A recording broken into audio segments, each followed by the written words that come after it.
To everyone. My name is Gershel Brooks. I'm the Communications Coordinator at the South African Human Rights Commission, and I will be your MC for today, guiding us through the program. You won't see much from me except for moving the program along. And of course, the very first speaker that we have this morning is Advocate Siriso Tipanyani, who is the Chief Executive Officer of the South African Human Rights Commission, just to welcome everyone and to open the 25th anniversary of the South African Human Rights Commission today on the 2nd of October 2020. Good morning to you, CEO. Good morning to you, Gershel.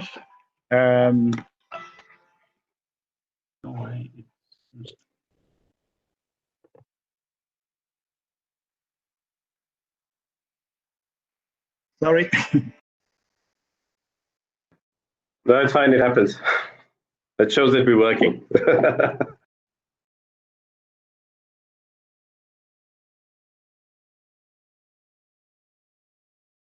If you can just unmute yourself, CEO, sorry. Yeah, okay, thank you.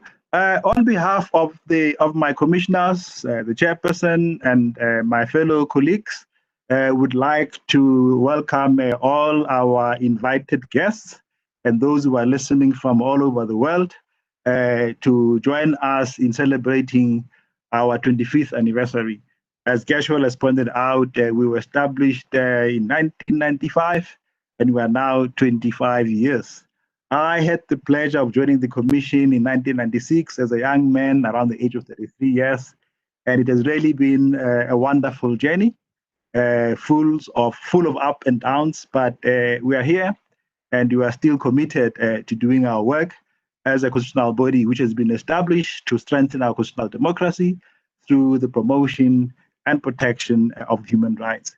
And this occasion also helps us to reflect on this long journey which we have come, as well as to project on the future as to exactly how will we continue steering our ship to ensure that we do arrive at the final destination where there will be a sufficient culture of human rights in our country, and we will see the lessening of human rights violations, and basically have the country which many of our people struggle for, a country which is based on human rights, respect for dignity, equality, and so forth. So on those few words, I would like to welcome everybody again, and then I'll hand over then to our program director, Mr. Gershel Brooks. Thank you.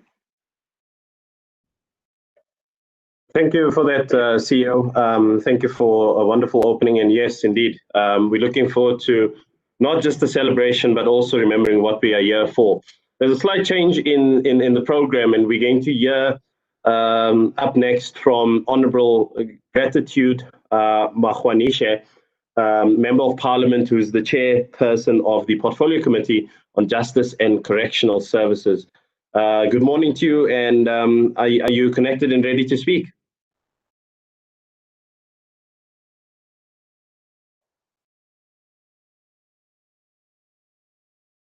Honorable? It seems that we're having difficulty.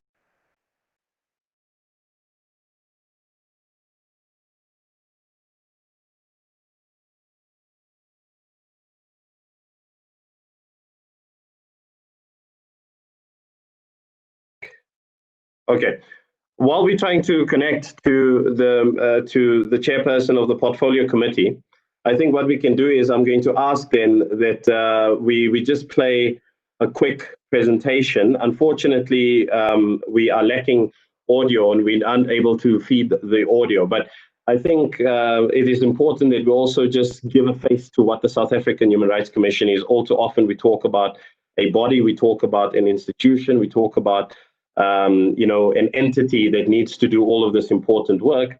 But I think it's also important that we get to know who are the people behind this particular entity. And we've actually prepared a presentation where we've taken photos of some of the fun moments, some of the working moments, some of the serious moments of some of our colleagues here at the Commission, including our commissioners, of course. And we want to give you an opportunity to have a look and see who the faces of the South African Human Rights Commission are.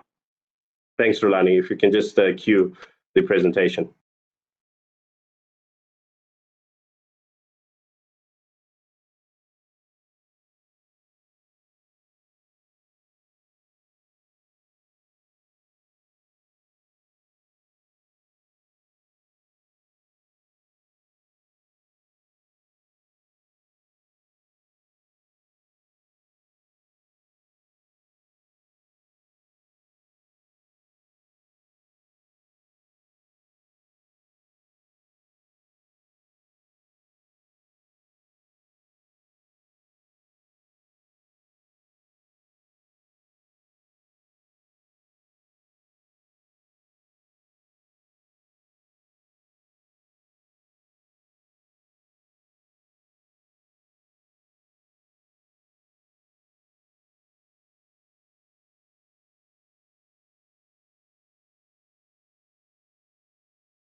Thank you for that. I hope that that gave you an idea of who are some of the people at the South African Human Rights Commission, who are the people doing the work behind the scenes and, keeping the wheels turning. But of course, as you can see also, like today, which is a celebration, we should also take the opportunity to be happy and to celebrate and to know that after 25 years, it's not just that we've been protecting, promoting, and monitoring the attainment of human rights, but that we also enjoy the human rights that we have in South Africa.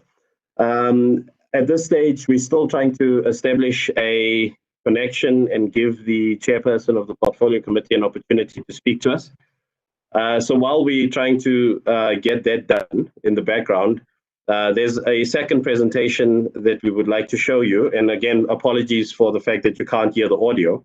But obviously, after 25 years of working at the South African Human Rights Commission, or the South African Human Rights Commission being established, many commissioners and staff have come and gone. Some of them, unfortunately, have passed away along the way. We're using this as an opportunity to remember them and to thank them for the contribution that they had made to the South African Human Rights Commission. So with that, I'm going to ask Rolani just to play us the second presentation for this morning. Thank you.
Thanks for that, Rulani. I think, again, this is an opportunity for us to remember the people that have given us a contribution and have added to the work that the South African Human Rights Commission has done. With it, we're going to move into our next presentation, as I said, giving us an opportunity, obviously, to get everyone on board that will be speaking this morning. But this is an opportunity for us to welcome the chairperson of the South African Human Rights Commission, Advocate Bongani Majola. He's the current chairperson of the South African Human Rights Commission. Calling him Advocate Bongani Majola belies the lengthy contribution that he has made in the space, the various titles that he carries, and he'll just give us an opportunity to look at the last, this current group of commissioners and their, this period that they're overseeing the South African Human Rights Commission, as well as his reflections on what it means that the South African Human Rights Commission is, in fact, 25 years old today. Good morning to you, Chairperson.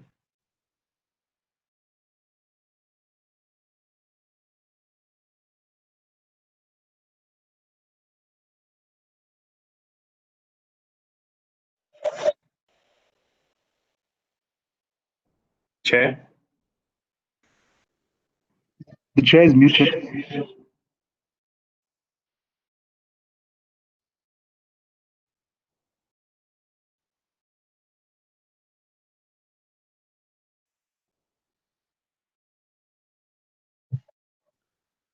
Hi, Joshua. Hi, good morning, Chairperson. Yes. Morning, yes. We have Chair. a problem. The chairperson of the portfolio committee was calling me because he still has not connected. I wonder whether the CEO can call him while I speak. Yes, we are busy. We are busy trying to sort that out in the background, Chairperson. Yeah, because he's now left with very few minutes before he starts his other message, his other meeting. But is that the time for me to speak now? Yes, Chairperson. I thought that it would be wise to continue with the program whilst we're trying to get the portfolio committee chairperson on.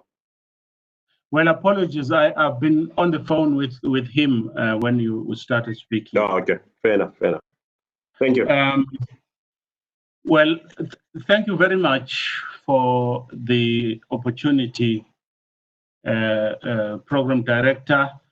I would like just to start by saying that I'm aware, although I do not see, that there are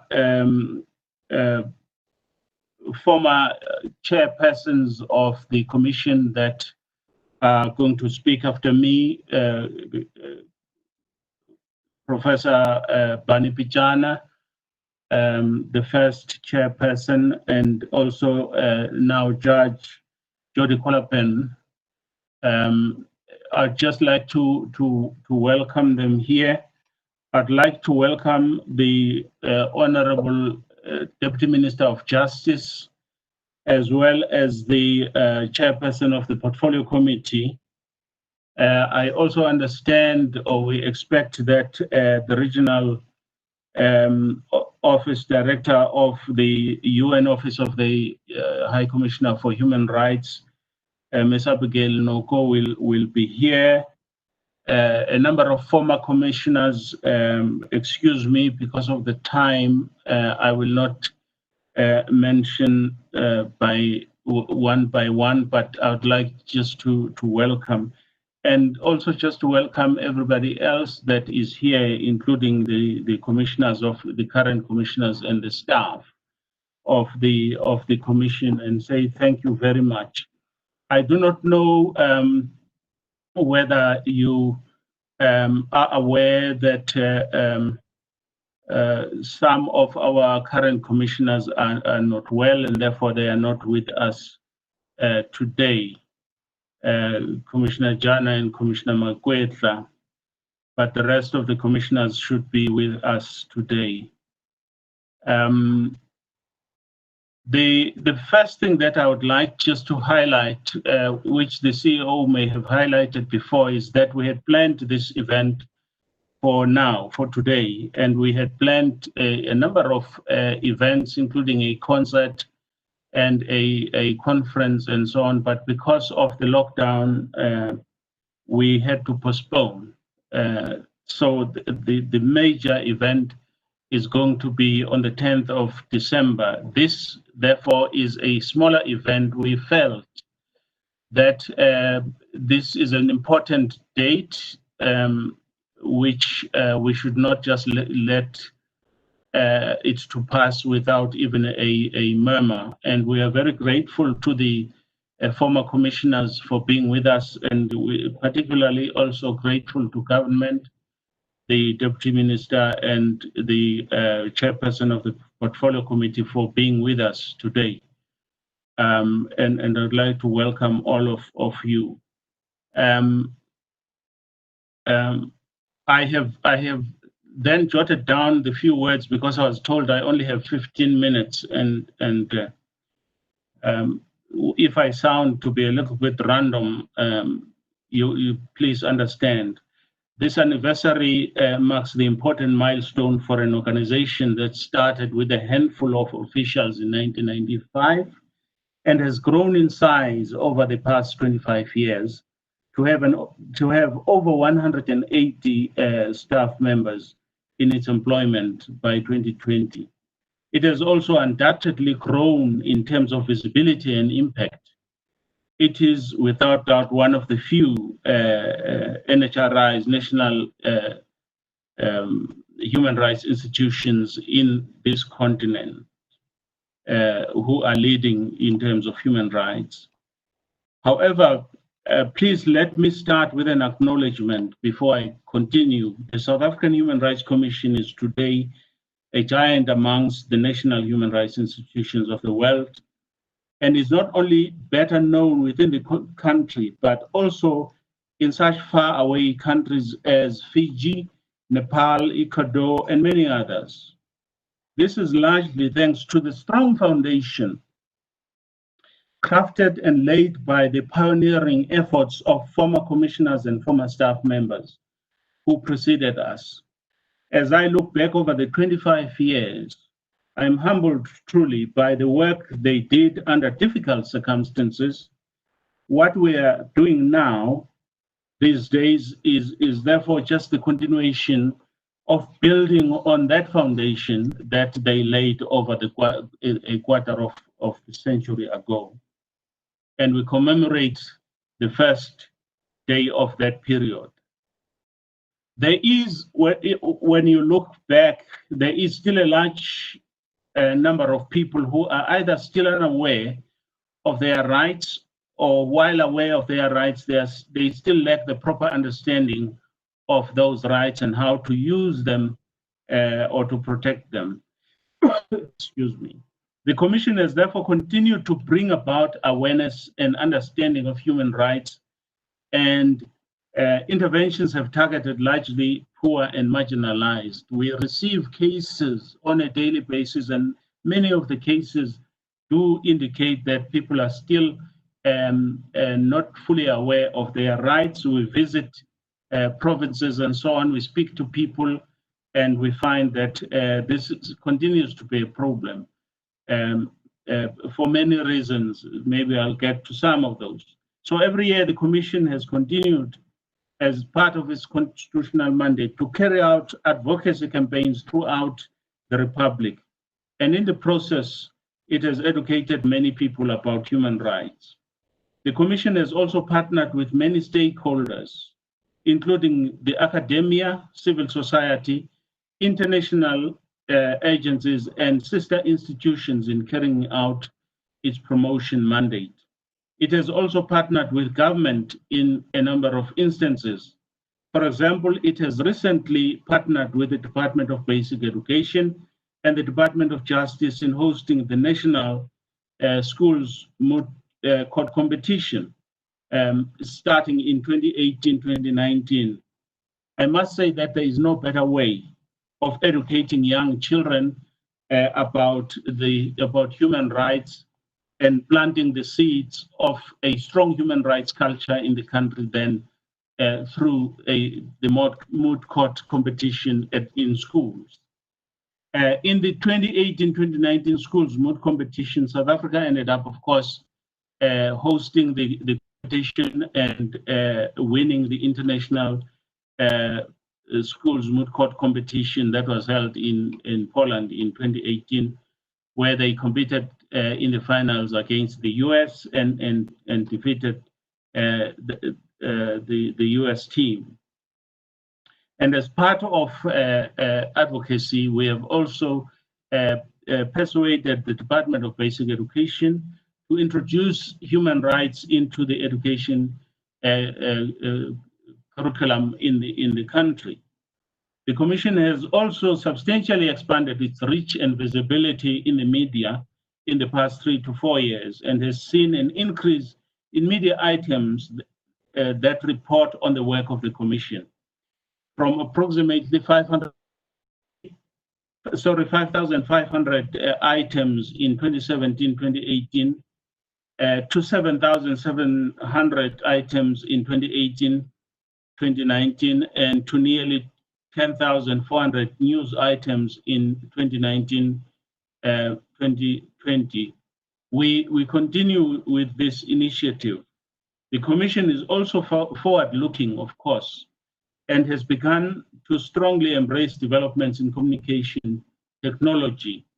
even before COVID-19 taught us that we cannot continue doing things in the old ways, but must embrace technology. We had already started to move in that direction by 2019 by hosting, among others, a conference on the potential impact of the fourth industrial revolution on the promotion, protection of human rights. So during the past 3 years, we have managed to convince the government to ratify the optional protocol to the Convention Against Torture. And this has paved the way for the establishment of the National Preventive Mechanism and the designation of the Commission to be the lead institution in the NPM. There are other institutions like the Judicial Inspectorate, like IPID, that we are working with in the NPM. But at the moment, we are doing the lead work pending legislative amendment on their part. So through this NPM, the Commission is identifying areas where human rights abuses envisaged in the Convention have taken place and or can take place. In addition to monitoring and reporting on places of deprivation of liberty, the Commission has also appeared before the UN Committee Against Torture and made a presentation in 2019. And then during COVID-19 lockdown, the Commission has dedicated much of its resources to monitoring and assessing the observance of human rights by government while enforcing its measures intended to deal with the pandemic. To this end, the Commission has created effective partnerships with around 300 or more civil society organizations who helped the Commission in monitoring thousands of places during the lockdown. Armed with the information harvested from such a partnership, the Commission was able to intervene quite effectively, especially in areas such as education. The collaboration with civil society and using their members as supplementary monitors, working in collaboration with provincial offices of the Commission, has helped the National Office gain a good picture on the state of human rights in each province, including the right to education, access to health, allegations of brutality by members of the police and the army, as well as looking into the impact of corruption on the attainment of human rights. This is work in progress. In the 3 to 4 years of the current group of commissioners, the Commission has handled a number of matters on equality and issued at least one report on equality in South Africa. The sad reality is that although there is some improvement, South Africa remains a highly unequal society compared to what it was under apartheid.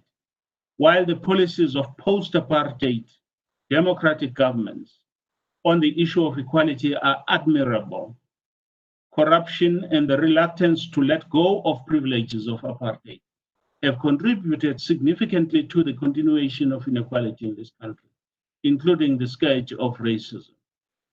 Recently, the Commission has dealt with a number of complaints of racism, which, according to our trends analysis, have topped the charts of the numbers of complaints received annually.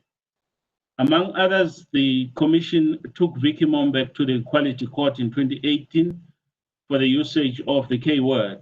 We also acted against Adam Katsavelos, who had openly expressed his hunger for apartheid while he was enjoying his vacation on a tranquil beach in Greece. Many names of places, towns, rivers, mountains, farms, etc., still retain the K word or the H word. 25 years since democratic government, the Commission should ask why, and we are. While racism has proved quite resilient, and while there have been significant fightbacks against efforts to eradicate it, the Commission hopes that the Masuku case that was argued before the Constitutional Court in 2019 and the John Kwelane matter, which was argued recently before the Constitutional Court, will define and bring much needed clarity to what is hate speech in terms of the Constitution and the promotion of equality and prevention of unfair discrimination Act, which is known as PEPUDA.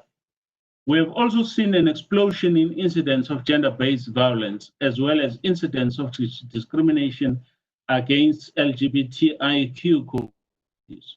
For example, in 2017, the Equality Court in Seshego ordered Limpopo Department of Education to pay 60,000 rand in personal compensation to Ms. Rempela, a transgender female learner from Mulech. The South African Human Rights Commission had taken this case to court in 2016 following complaints of harassment and humiliation of the learner on the basis of her gender identity. The Commission has also played a role in ensuring that private entities beyond the state also respect and uphold and observe human rights by insisting that businesses have also a role to play in positively contributing to the respect for human rights in the country. We intervened in the racist advertisement of H&M and we reached an agreement with the clothing retailer on appropriate action to remedy the advertisement. And then 2 years later, that is a few months ago, we also saw clicks. And then after this one, we have considered that we should actually do an investigation into the advertising industry in South Africa. Before I conclude, perhaps I look just at the international focus.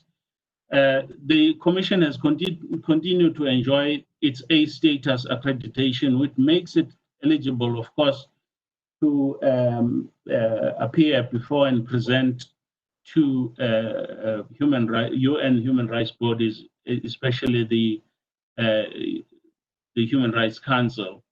And we also retain voting rights in the Global Alliance of National Human Rights institutions. We have played a central role in organizing and celebrating the 70th anniversary of the Universal Declaration of Human Rights, which was graced by the presence of our own president, as well as the High Commissioner for Human Rights, Ms. Michelle Bachelet, and it was held at the Constitutional Hill. As already stated, the Commission has been approached and visited by many other NHRIs and other entities seeking either collaboration or support, and we're able to help in many of those instances. We have, for example, been invited to work with the UN Special Rapporteur on housing, which we did. The Commission has also been invited to participate at an international reflection session in Geneva on the future and shape of the UN Human Rights Council. The Commission is seen by both NANRI and GANRI, as well as their members, in very good light, and has received many requests for support. And in many instances, we have been called by NANRI because we are nearby to address various kinds of fora, including last week. We continue with efforts to position the Commission as the focal point for human rights in the country. The Commission seeks to be accessible and provide solutions to the greatest number of South Africans, and to offer an efficient and professional delivery of services to all sectors of South African society and its institutions. Of course, this is not without its own challenges. The Commission has a broad mandate, for example. The result is that the Commission is often very thinly spread, especially when you talk about issues of promotion. We are indeed very thinly spread, considering the vastness of the country and the high numbers of the population numbers. It does not have sufficient resources to effectively carry out work in all areas at the same time. The Commission has 9 provinces. However, some of the provinces are expansive, and the Commission is not able to reach every corner of the country.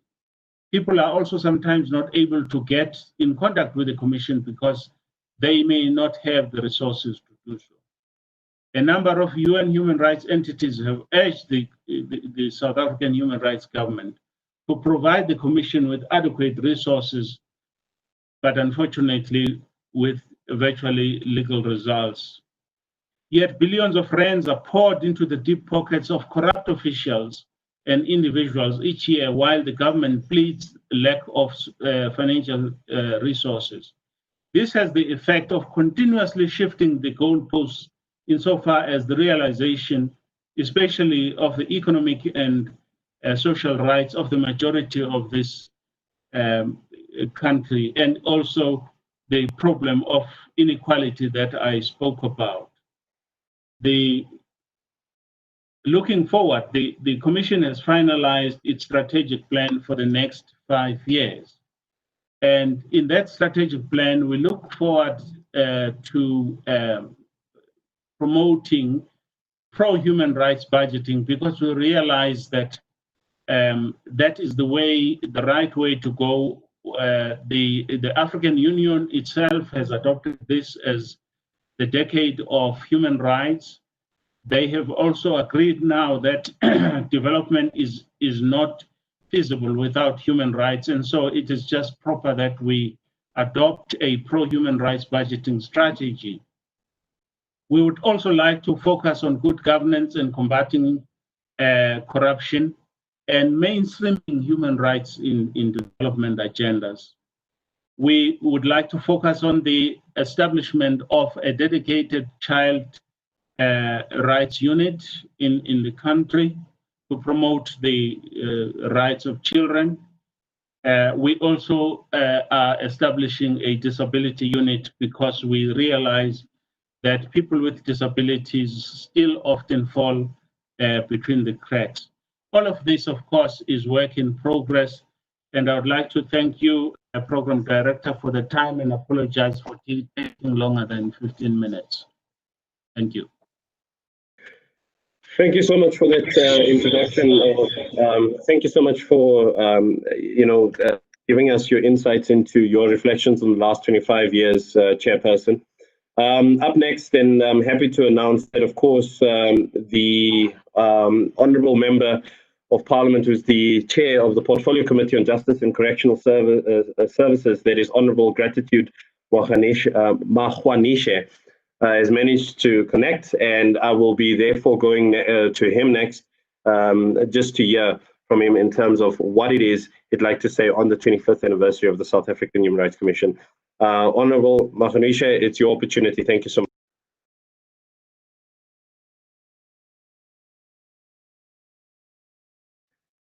Chair, I'll just ask you to switch off your video if you don't mind, please.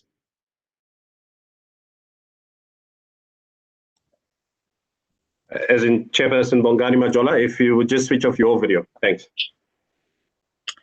Thank you very much, Chair. Can you hear me? Loud and clear, thank you. Yes, thank you very much. Program Director, Deputy Minister of Justice and Constitutional Development, Honorable John Jeffrey, Ms. Agbil Noko of the UN Office of the Human Rights Commission, Chairperson of the South African Human Rights Commission, Professor Majola, Chairperson of the Information Regulator, Advocate Penzi Hlakula, former chairpersons of the first and second terms, Professor Nyameko Bani-Pijana, Judge Judy Colapan, commissioners and former commissioners, staff members of the South African Human Rights Commission, distinguished guests, ladies and gentlemen, good morning. On this important occasion, when our country celebrates 25 years of the existence of the South African Human Rights Commission, the Portfolio Committee of Justice and Correctional Services joins in the celebrations and applaud the work which has been done for the people of our country over the years. The existence of an institution like the South African Human Rights Commission is fundamental for a relatively young democracy like ours. The existence of the South African Human Rights Commission for liberation was about and enjoyment of equal human rights. The preamble of our Constitution clearly articulates, and I quote, "We, the people of South Africa, recognize the injustice of our past, honor those who suffered for justice and freedom in our land, respect those who have worked to build and develop our country, and believe that South Africa belongs to all who live in it, united in our diversity." Close quote. The Constitution was adapted to, amongst others, heal the divisions of the past and established a society based on democratic values, social justice, and fundamental human rights. It was adopted to lay the foundations of a democratic and open society based on the will of the people. Furthermore, it was adopted to improve the quality of life of all citizens and to free the potential of each person. In 2001, shortly after the term of his presidency, former President Mandela said, and I quote, "The Constitution of South Africa speaks of both the past and the future of South Africa. It permits us to build a nation based on the democratic values of human dignity, equality, and freedom through constitutionalism and the rule of law. It describes the mechanisms and institutions which we have created to achieve this." Close quote. The South African Human Rights Commission is one of such institutions. Program Director, the Bill of Rights provides for 3 generations of rights, namely the first generation rights, which includes the right to life, equality, human dignity, freedom, and freedom of expression, religion and associations, political rights, and the right to peaceful assembly and demonstrations. These rights are guaranteed in most democratic countries. The second generation rights are the socio-economic rights. These rights place a duty on government to work to provide education, health services, work, water, and housing. South Africa is one of the few countries in the world to entrench second generation rights. The last group of rights is known as the third generation rights. This generation of rights includes the right to have the environment protected, the right of access to information, and just administrative action. In the first certification judgment, the Constitutional Court acknowledged that there is a nexus between the government meeting socio-economic needs and the people exercising their civil and political rights. This was anchored by Justice Albissex, wherein he acknowledged that the greater majority of South Africans had never enjoyed first and second generation rights, and that the achievement of first generation rights is fundamental to the establishment of democracy and overcoming national oppression. But for the vote to have meaning, for the rule of law to have content, the vote must be the instrument of achieving second generation rights. The learned judge further remarked that it would be a sad victory if the people had a right to vote every 5 years or so, to emerge from forceful removal hovels and second-rate Group Areas Act homestead, to go to the polls only thereafter to return to their inferior houses, inferior education, and inferior jobs. He noted that the fundamental constitutional problem is not to set one generation of rights against another, but to harmonize all of them. Our Bill of Rights has horizontal effect and binds not only the state, but also natural and juristic persons. Accordingly, over the past 25 years, we have seen the South African Human Rights Commission receiving complaints of human rights violation, investigating and reporting on matters between individuals and corporate entities, as well as between the state and its citizens. The South African Human Rights Commission has been instrumental in protecting and promoting these 3 generations of rights for all. Without doubt, the South African Human Rights Commission has a record of good work. Some of the successes include achieving yet another unqualified audit outcome over the past financial year, despite the financial constraint they have experienced. The South African Human Rights Commission has and continues to provide justice to the poor and the marginalized communities. It effectively contributes to making South Africa a better place for all. While we can note many successes, equally so, our country is seized with many challenges. Human rights continues to be undermined. South Africa has become one of the most unequal societies in the world. The triple challenges of inequality, poverty, and unemployment continues to burden us. This has now been made worse by the impact of COVID-19. Violence against women and children of our country has reached unprecedented levels. The sanctity of life is completely disregarded. Great cause of concern. Gender-based violence must come to an end. A collaborative effort is needed by all spheres of government, civil society, Chapter 9 institutions, and the private sector. The South African Human Rights Commission cannot be left alone in this fight. All hands must be on deck. We have noted and welcomed the appeal previously made by the chairperson of the South African Human Rights Commission, Professor Majola, for Parliament to play a more significant and meaningful oversight role. We do accept this challenge.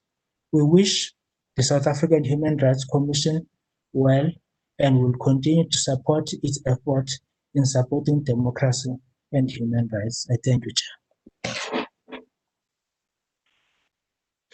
Thank you so much for your words of encouragement, Honourable Member of Parliament. Thank you so much. Up next, we're going to move into our next segment of the program. But before we get there, I just want to note that you are able to interact with us today by simply either using the Q&A function or alternatively the chat function. If there's any messages of support that you want to leave, if there's anything that you'd like to say, please do use that function, and you would be then part, of course, of the discussions that are happening at this stage. Of course, we've heard both from the chairperson, the current chairperson of the South African Human Rights Commission, as well as the Honourable Member of Parliament, Chair of the Portfolio Committee on Justice and Correctional Services, Gratitude Mokgonishe. But up next, we're going to hear from two former chairpersons of the South African Human Rights Commission from the first as well as the second term of the South African Human Rights Commission.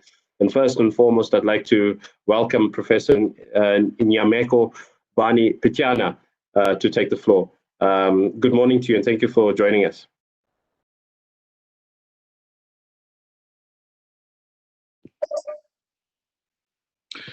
Good morning, Program Director. Good morning, colleagues and the audience that is joining in this program today. Congratulations, Chairperson of the South African Human Rights Commission, Bongani Majola, and members of the Commission. And I think the South African Human Rights Commission is to be congratulated on this celebration of 25 years of the South African Human Rights Commission. And for those who need to know, the South African Human Rights Commission was inaugurated by an Act of Parliament passed in 1990. Is it 94 or something like that? And the commissioners were appointed by Parliament in 1995. And the inaugural meeting of the commission was at the in Pretoria on the 2nd of October 1995 at the Old Ratsal.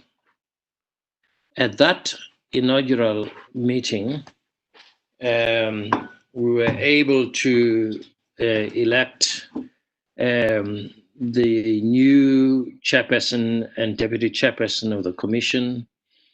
And that meeting was presided over by Minister of Justice, Advocate Dalla Omar. Those were very interesting times for South Africa. The mood in the country was very hopeful very confident, very promising. And there was, in fact, an excitement about this new chapter in the life of South Africa, having had the first elections and a new president. So it was a very good time to start a visionary process of the South African Human Rights Commission. But the idea of an independent institution to promote and defend our constitutional democracy was obviously unknown, because it was a system that in some respects could be parallel to the normal ways in which government operates, and which in fact in the new constitution had been removed now that we are a constitutional democracy. It also meant that to enable people who sat, as it were, in a vague territory, who were not the judiciary, which was understood, who were not the executive, who were not parliament. In fact, at that point, the idea of independent institutions was very, very new in constitutional and democratic governance. So all of it was new to South Africa as it was new elsewhere. And so our job then was to both establish the character of this animal, that is a Chapter 9 institution, and to give effect to what was intended by the Act, the Constitution itself, that these institutions are to be independent and subject only to the Constitution and the law, and they must be impartial and must exercise their powers and perform their functions without fear, favor, or prejudice. And so that was the ideal that we sought to establish. However, in the circumstances of the time, we needed to be supported by the government to achieve those objectives. The Department of Justice and Constitutional Development at that time, whose minister Advocate Dalla Omar was, assisted us with the logistics of the establishment of the office. And at the beginning, we were given space at the offices of the Department of Justice at Church Square in Pretoria. And later on, we found a place in the CBD in Johannesburg before eventually we went to Parktown. What were the first things that needed to be done? Of course, besides the election of the executive, as it were, of the commissioner, chairperson and deputy chairperson, which was myself, Bani Pityana, and Shirley Mabusela. We then had to set about really establishing the structure of how the commission was to operate. In doing so, we need to set out policy statements on which we sought to work and to operate. We set out the administrative structure of the commission, and we set up the secretariat. We went about recruiting the first members of the secretariat of the commission. And at the same time, we had to find premises where the commission was to be headquartered. Alongside that, we had to establish a way of working, a kind of discipline for the operation of the commission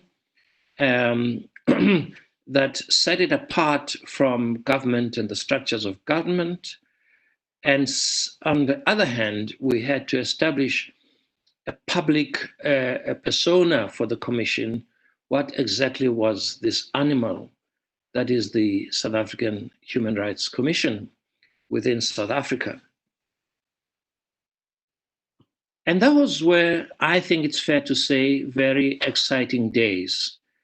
There was a lot of interest and some enthusiasm, and there were also some who probably had very high expectations than a nascent body like this could provide in a short space of time. We had a great deal of support, I think it's fair to say, from government, especially from the Minister Dalla Omar and the Department of Justice, who did everything they could to make our work possible. We had to build a team, a cohesive team of commissioners, by and large, with a common understanding of what it is that we're doing and what we sought to undertake together. It was very, very important that the Commission be seen as a cohesive unit as much as possible. But the interesting thing that I always say about that first Commission, not only was the Commission an all-party affair, we were never appointed on political grounds. We're not elected because the majority party ran through its majoritarian view. The first commission was actually as representative of the South African people and political formations as was possible. So we came together not because we were of one mind. Often we were not of one mind. We came together because we were committed to the same ideal of making our constitution work and to defend it to the best of our ability. And the people who were in that commission were drawn from all the political formations in the country, and in general, could have been considered very, very senior and experienced people who generally had a persona in the minds of the people in South Africa. So I want to say that for that reason, that was a very, very important commission. But for a second reason, it was important. The commission was allowed at that point, I understand this has now changed, to elect its own chairperson and its own deputy chairperson. That was very significant because of the idea and the importance of independence, that nobody should be beholden to anybody else for the positions we hold in the commission itself. Thirdly, I think it was important that the commission were allowed one more election for a second term. But besides that, we could have an uninterrupted term of office. The way we decided to set about the work, though, was to make sure that every commissioner was allocated a province and a thematic issue they got involved in. And secondly, we made a point of having plenary meetings once a month where everybody was expected to report back on the aspects of the work that they were doing. Alongside that, the idea of campaigns and complaints and managing complaints, we set different departments, most of which, besides the secretariat of the commission, there was a legal department as well as an education and awareness raising sections, which were at that point very important. And the third one, of course, was the communications and publications, etc. So that was as I remember, the structure in which the commission was established. Now I do think that important as all of that was, with all the support that we did receive, but those were very difficult times because the country was financially in a very bad way economically, and as a commission we struggled to basically meet our basic needs. The budget was very, very small and very, very inadequate. We did get some support from the United Nations Office of the High Commissioner for Human Rights at the United Nations and elsewhere. But we did not go about a great deal of raising funds for the basic work of the Commission. And we could, I suspect, have done better had we gone that way in a very big way. Tribute must be made, I think, to Advocate Louisa Zondo, who was the first chief executive of the Commission, who was with us right through that period in establishing and setting up the Secretariat and setting up all aspects of the Secretariat, recruitment, and all of that. Advocate Louisa Zondo set the Commission on a firm footing. Unfortunately, she had to leave when she went to Vienna, I think 3 years later or so.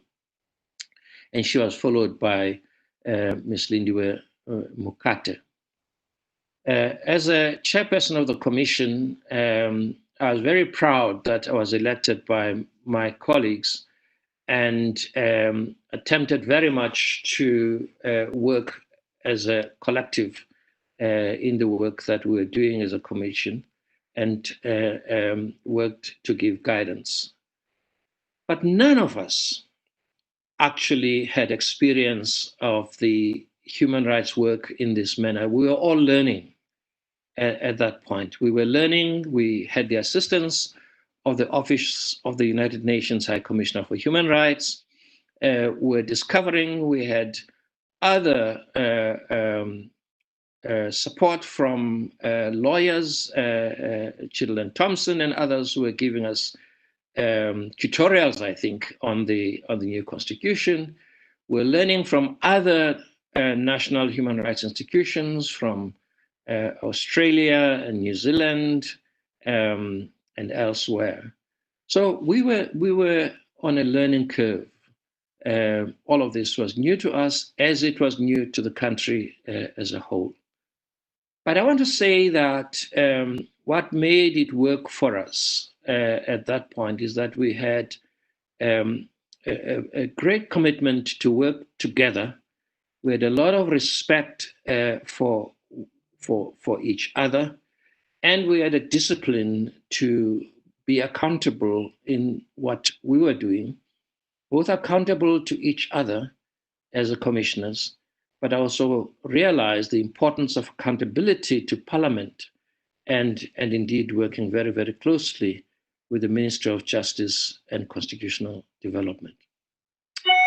Chair, I was asked to speak for 5 minutes. I've exceeded 5 minutes. Let me stop there and allow the program to continue. And congratulations to the South African Human Rights Commission. Thank you. Thank you so much, Professor Pichana. I mean, valuable insights that you shared with us in establishing the first term of the South African Human Rights Commission. I mean, it was difficult circumstances, and I think that circumstances, albeit different, don't necessarily mean that it's easier, but it's still great insight hearing from you in terms of what it is that you had to deal with. And I think also just as a follow-up, of course, there was a second term that followed after that by none other than Judge Jody Collipin, who was the second chairperson of the South African Human Rights Commission. He joins us this morning to share some of the insights of what that second term of commissioners was like, what of the commission was, and what lessons we can take from it. Thanks. I hand the floor to you.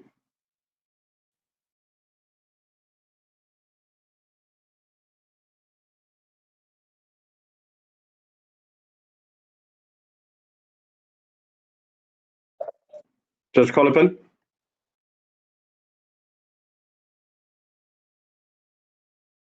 It's okay. Let me do that. Okay, can you see me? Can you hear me? Great, thank you. Okay. I'd like to also add my voice in congratulating the Human Rights Commission on 25 years of its existence, and it's wonderful to be with you all today. It's wonderful to see all my colleagues It would have been wonderful for us to have met in person, enjoyed a cup of tea, and the customary Baker's Choice assorted biscuits, which I think was the standard fare in the commission for the 13 years that I was there. I was convinced that someone in the commission had a deal going on with Baker's for the supply of these biscuits. Mr. Brooks, can you see me? I can't see myself, but that's fine. If you can see me and hear me, is that okay? Can I continue? Yeah, you're perfect. We see you well, and we can hear you as well. Thank you. Okay, good.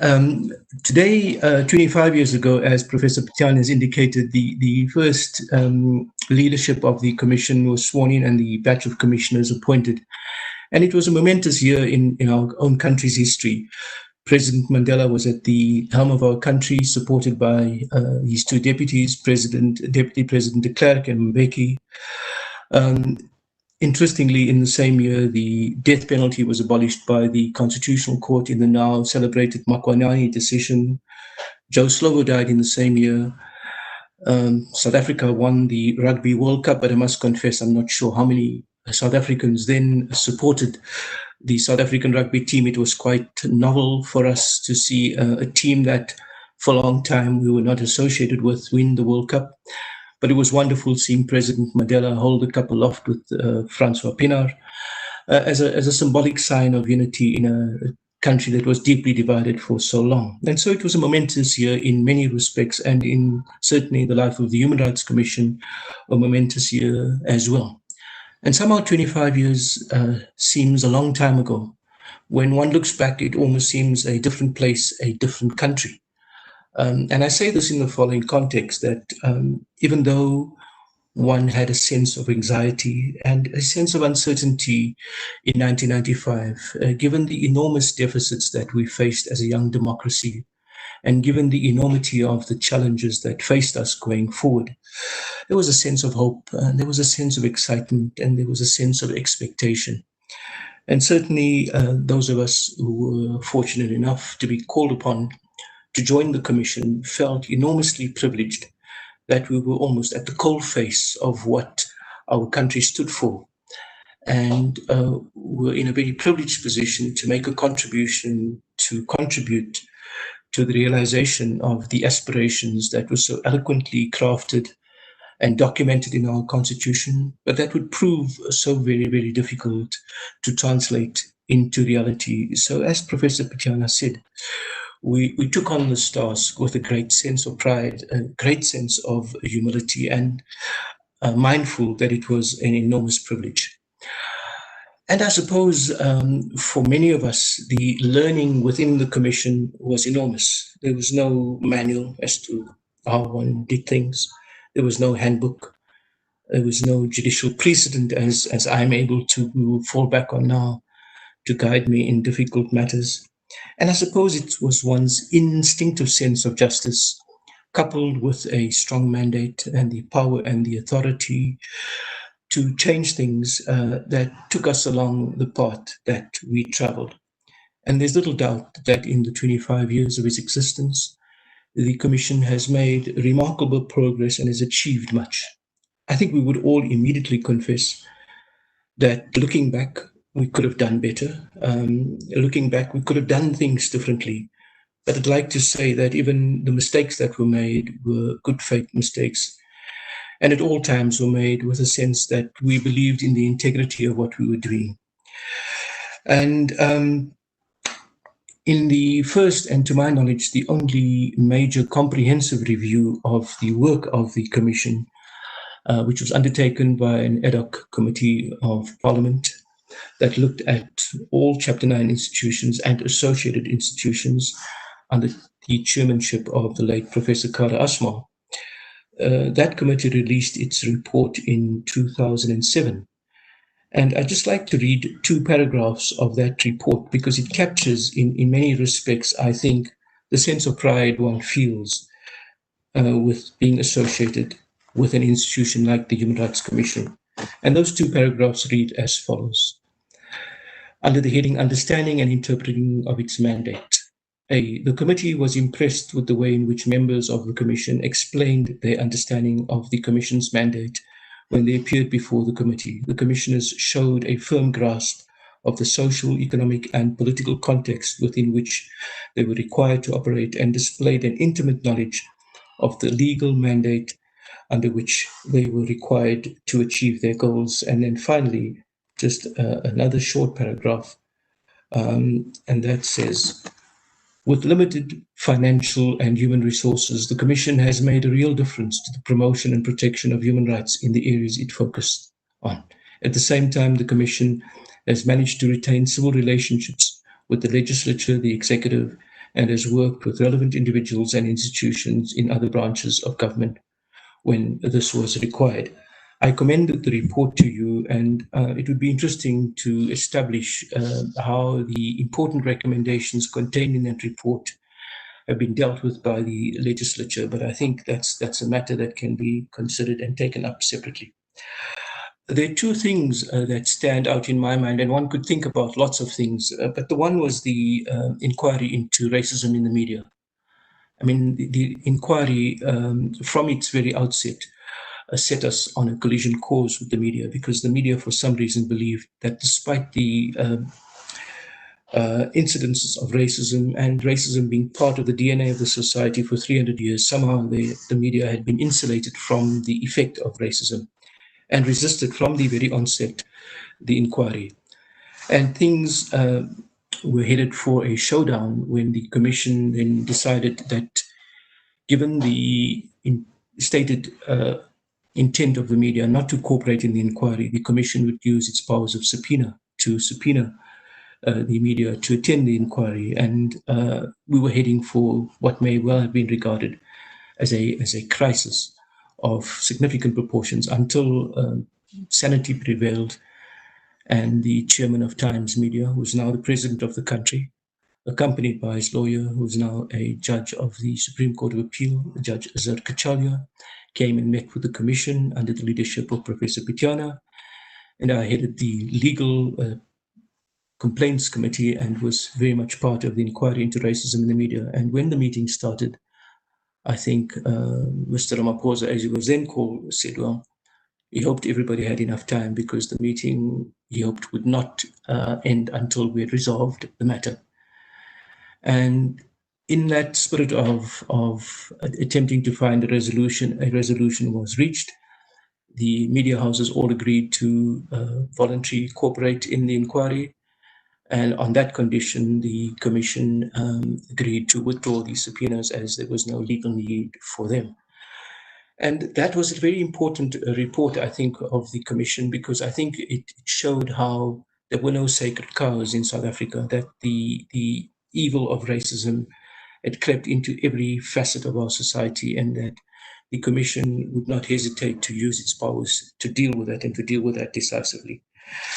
And so there are many other moments that are memorable and that stand out in my mind. But for me, my own journey in this institution has been a place of great, enormous learning. A former colleague of mine, with whom we often differed, but on this issue I concur with 100%, and that's Ms. Rhoda Kadali, who said that this was the best job in the world. And for me, it was the best job in the world, because it allowed me to grow as an individual. It allowed me to grow professionally, legally, emotionally. I was privileged to work in an institution where the leadership that was demonstrated was a leadership that was steeped in an understanding of ethical, moral, and principled leadership. And we all were wonderfully privileged to work under that leadership of Bani Pityana. The colleagues and the spirit of collegiality was amazing. We came from different walks of life. And even though, as Bani has indicated, there was a common commitment to achieve what the Constitution wanted us to achieve, there were differences, because people brought their own life experiences into this process. And we had to manage and negotiate those differences. And the Commission never imploded, but we were able to do what we had to do, even though from time to time there were dissenting views publicly expressed, which was part of what the Commission was about. And so in that regard, we were all able to grow and have the space to grow. Then the staff of the Commission, it was wonderful, certainly for me as the chair for 7 years and having worked there for another 6 years, a total of 13 years, to on a daily basis be exposed to people walking into my office discussing sexual orientation issues, disability issues, racism, the environment. And at the end of the day, one was beautifully bewildered, if I could call it that, until one met my late colleague, Tom Mantata, and he said, all these discussions are so intellectually stimulating, but we must make sure that they mean something for the ordinary people of this country. And Tom had this wonderful way of steering us back to what this was all about. And when I think of the commitment of the staff, then this week I gate crashed the farewell party of Tata Hamilton Garish, who started off as our driver at the commission. And he, I think, exemplified his belief in the power of the commission and almost in its omnipotence, so much so that he was willing to go to jail for the commission.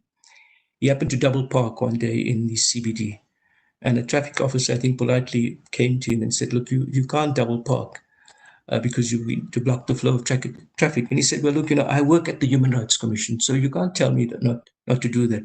He almost had this belief that the Human Rights Commission could do whatever it wished to do, which was obviously incorrect, but it just indicated the great passion and his own sense of the importance of the institution he worked in, so much so that he was hauled off to jail for refusing to move his car. We had to get the legal services, the late Mr. Mogam Mudliar, to get Hamilton out of jail. And I know Ms. Lesedi Sajani, who is now the longest serving employee, will be speaking later. But I think it's also important to acknowledge the longest serving commissioner, and that would be Kathy Govender, who I think served a total of 14 years. I served less than 14 years because I joined the commission a year later. So, Mr. Brooks, Professor Majola, all my colleagues, the 13 years I spent there were probably the best 13 years of my professional life. I enjoy my work as a judge now. But when I think back of my time at the commission, I only think back of it with the fondest of memories, even though there were difficult times. And I'm indebted to everybody who made that journey possible. I wish the commission well on its path ahead. We face difficult times in our country. The deficits are deep, the deficits in leadership, the ethical deficits, the moral deficits, the legal deficits. Much of the gains that we've made have been hollowed out. And I think it's in that context that the commission has a critical role to play moving forward so that we retain our belief in this wonderful society and in the wonderful instrument that is the constitution of our country. So thank you once again for having me here. I'll stop there. Thank you so much, Judge Colopin. Thank you for reminding us of a wealth of events and things that happen. And by the way, it is the 20th anniversary since the release of the report on racism in the media. I think another milestone in this year, 2020. Of course, we have many stakeholders, many organizations, many persons that play an essential role in terms of human rights and the role that human rights play in South Africa. And up next, first and foremost, we will be calling upon Honorable John Jeffrey, Member of Parliament, who's the Deputy Minister of Justice and Constitutional Development, to take the floor. I will then also ask you, Judge Colopin, if you don't mind, if you'll just switch off your mic as well as your camera, so we can just hear the Honourable Member of Parliament, John Jeffrey, speak to us. Good morning, everybody, and thanks for inviting me to this 25th anniversary of the work of the Human Rights Commission. Program Director Gashwal Brooks, Chairperson and Commissioners, both past and present, and other distinguished guests and friends. It's an honor to be able to deliver a message of support to a body which has really changed the human rights landscape in our country over the past 25 years. As you know, the Commission was inaugurated in October 1995. The Commissioners were sworn into office, and the Commission was formally launched on Human Rights Day, 21st of March, 1996. On that day, former President Mandela said, and I quote, "Our drive for human dignity and basic rights is premised on the development of our country and the improvement of the living conditions of the people. The freedoms whose virtue we are extolling will be meaningless in the face of grinding poverty and underdevelopment. Close quotes. Poverty and underdevelopment remain challenging today as they were then. This means that for all of us here today, there's still much that needs to be done. The Commission made its very first appearance before the National Assembly's Justice Portfolio Committee on the 17th of March, 1998. At that meeting, the then chairperson, Dr. Pityana, told members of Parliament that, and I quote, "Human rights teach every citizen and member of society to take responsibility for the well-being of the society they live in. That is the challenge we face in South Africa today and into the future."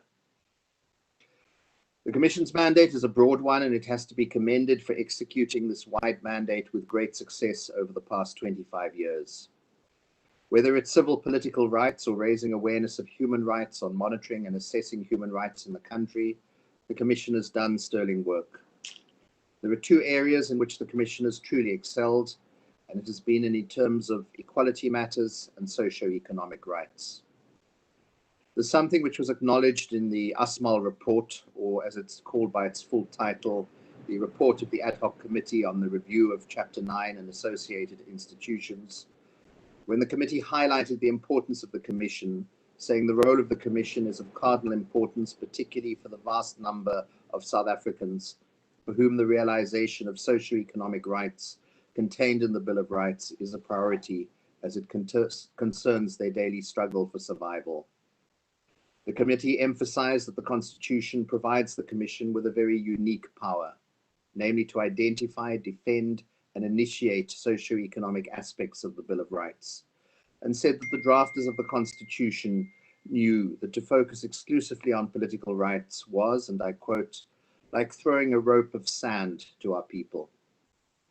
The committee further stressed that given the tremendous socio-economic disparities found in our society, the South African Human Rights Commission has enormous responsibility to deliver in respect of its part on the promises concerning the socio-economic rights contained in the Constitution.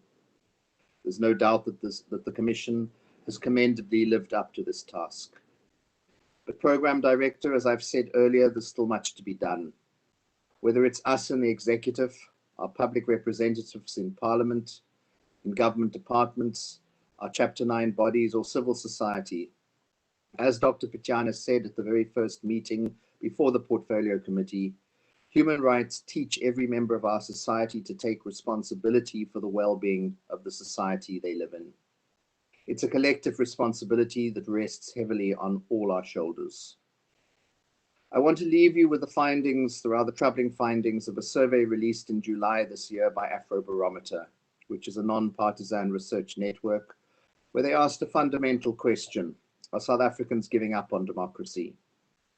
And they started by saying that, and I quote, "well into its third decade of democracy, South Africa entered 2020 with a limp." Their findings show support for democracy weakening and acceptance of authoritarian alternatives growing. Only a slim majority, that's 54% of South Africans, said that democracy is preferable to any other form of government, a 16% drop since 2011. It's worrying that this was one of the lowest levels of support for democracy recorded in the 34 countries that formed part of this survey in 2018. Only 1 in 7 South Africans, or 15%, believe that their country is a full democracy, while twice as many, 30%, saw the country as a democracy with minor problems. But the most common perception, and that was 44%, was that South Africa is a democracy with major problems. 1 in 10 respondents, or 9%, went even further, describing it as not a democracy at all. Ladies and gentlemen, this shows us that there's still much that needs to be done, whether it's in the attainment of human rights or constitutional education and awareness, or upholding and deepening democracy, fighting corruption, or enhancing service delivery. Programme Director, I want to wish the Commission all the very best for another successful 25 years to come. May it go from strength to strength, recognizing the very importance of the work it does and ensuring that human rights are never ropes of sand, but become a daily reality in the lives of our people. Thank you. Thank you for your words, Deputy Minister. Up next, we're going to move to Ms. Abigail Norco, Regional Office of Southern Africa, UN Office of High Commissioner for Human Rights. Thank you so much for joining us this morning. I hand the floor over to you. If you will switch on your camera as well as your mic, please. Yes, hello, thank you, Gashwell, and I take the lead from all the previous speakers in observing protocols at this auspicious occasion. It is indeed an honor for me to commemorate this important day with all of you. And I send you warm greetings from the High Commissioner for Human Rights, Ms. Michelle Bachelet. I wish to also send a message of support and congratulate the South African Human Rights Commission on the commemoration of its 25th anniversary, a commemoration that is made all the more remarkable by the antecedents of the Commission, a commission that was established on the ashes of apartheid, but which rose quickly to become one of the leading beacons for the promotion and protection of human rights in South Africa, Africa, and the world. The commemoration is also significant because, unlike many of its peers, the South African Human Rights Commission has never lost its A status of accreditation. This is no doubt the result of the solid foundation upon which the Commission was built and the commitment that has been brought into the implementation of its mandate by its staff and commissioners alike.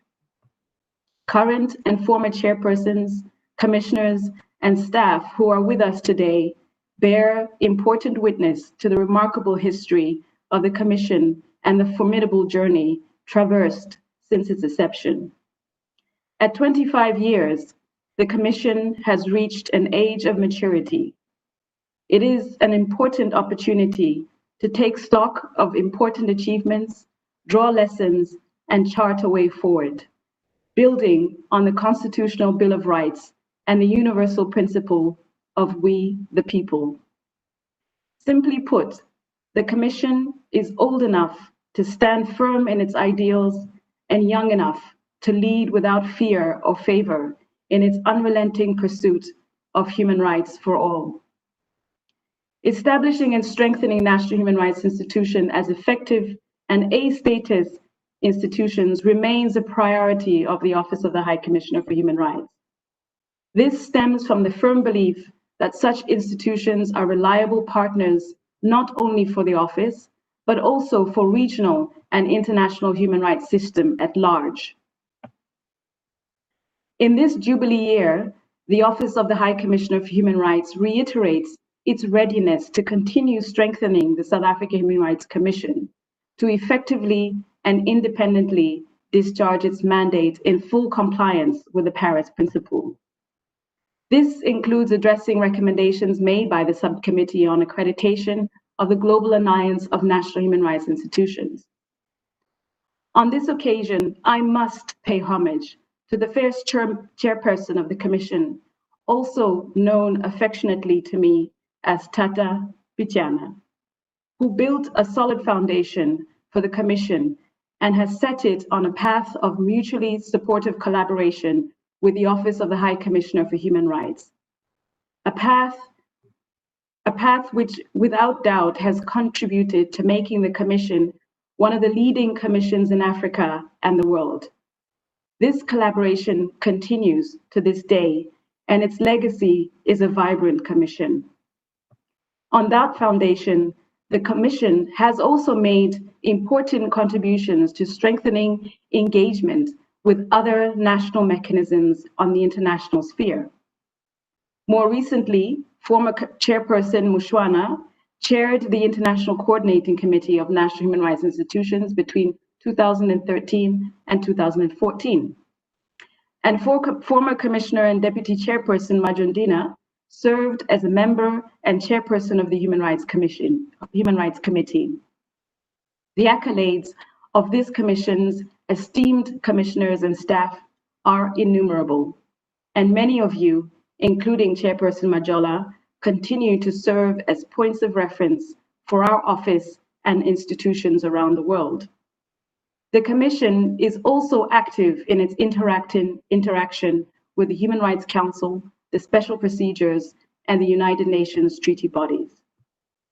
Colleagues and friends, the commemoration of this 25th anniversary of the Commission is taking place at a time when the ravages of the global pandemic COVID-19 has forced a sober reflection on the context for the protection and promotion of human rights in South Africa and around the world.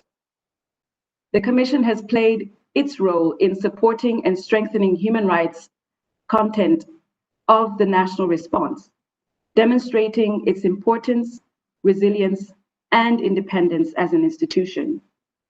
I commend the South African Human Rights Commission for taking innovative approaches and steps in the context of the pandemic, including conducting field visits to hospitals and schools and resorting to digitalization to pursue its activities. Notwithstanding, the challenge of placing human rights at the center of the response is far from realized. The High Commissioner for Human Rights has said in no uncertain terms that in every stage of this epidemic, including the recovery, efforts should be made to involve national human rights institutions, as well as civil society and human rights defenders in the response.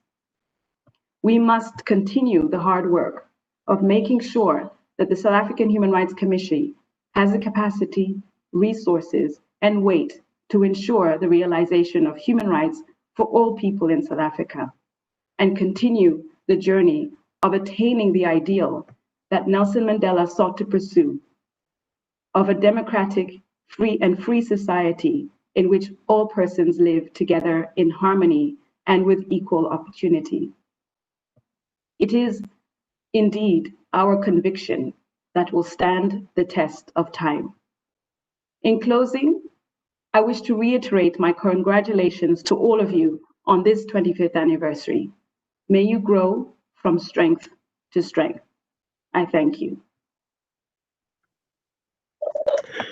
Thank you so much for your kind words, Ms. Noko.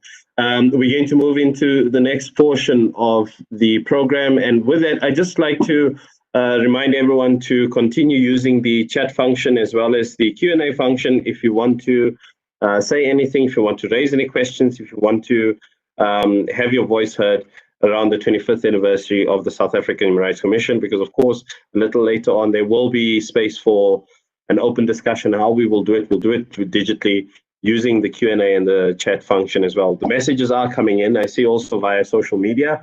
Just as a quick reminder, we are streaming live via our YouTube page, as well as our Facebook page, and if I'm not mistaken, Twitter as well. And then, of course, people have connected here as well. And thank you for everyone being here and participating and enjoying the day's events. But up next, as I mentioned, we're moving into the next portion of the program, and these are messages of continued support from ex-staff members as well as other former commissioners of the South African Human Rights Commission. And first and foremost, I'd like to welcome to the floor Dr. Zonke Majudina, who was a former commissioner of the South African Human Rights Commission. The floor is yours. Thank you so much. Very much. Thank you very much, Program Director. Can you hear me? I can hear you clearly. If you would just switch on your camera, if you don't mind.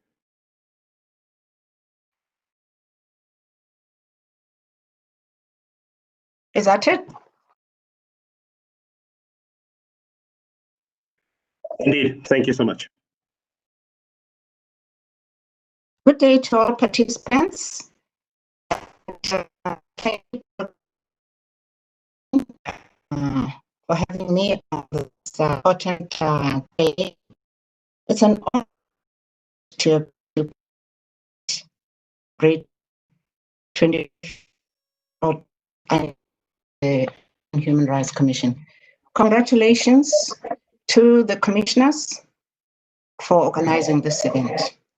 It has been a long journey. There were great expectations in 1996 when the first commission opened its doors after many years of struggle for a country that recognizes the right of every man, woman, and child to live in dignity and freedom. It was therefore with a great sense of pride and humility that I joined the first commissioners, who could not be faulted for their unwavering dedication to the vision of a new South Africa based on human rights, social justice, and the improvement of the quality of life of all citizens. I was even more delighted to be given the responsibility for the rights of refugees and migrants, the most vulnerable members of society who faced and continue to face the risk of grave human rights violations. Later, when I became a full-time commissioner, I had the additional responsibility of promoting and monitoring equality rights. In those early years, we invested much energy in laying a firm foundation for a human rights culture in our country. That meant setting up a vibrant advocacy program to create awareness and understanding of all the rights in the Bill of Rights. This was especially important as a lot of new legislation was being enacted, and we went about our mandate of monitoring implementation of these new laws with a lot of enthusiasm. In our eagerness to promote understanding of what human rights mean, we adopted the slogan, "Know your rights, know your responsibilities." In retrospect, my personal observation is that this message had unintended consequences. We created a culture of entitlement, as many ignored the responsibility part of the message. The term human rights gives legitimacy to a claim. It allows specific demands to be made from a mandate holder. From government, when you say to people, you have a right to education, to healthcare, etc.